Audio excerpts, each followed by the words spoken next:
How to Design a PowerPoint by Amber Russo. First thing we can talk about is the analog approach. Don't start right away with software tools. Try to take a moment to write down your ideas with pen and paper or on a whiteboard and marker.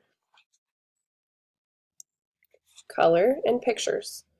Color is great to use in your presentation, and so are pictures. If you do choose to use a picture, make sure you choose pictures that are accurate and of good quality for your presentation. Clip art and pre-made themes in PowerPoint.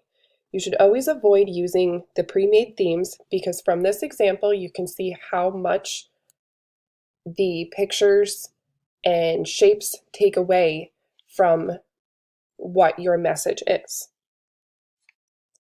Bullet points and lists. These should be avoided, but if they do need to be used, use as many bullet points as you need to get your point across. Keep it simple.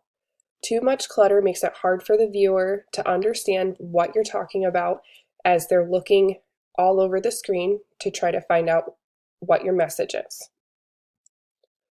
Stop.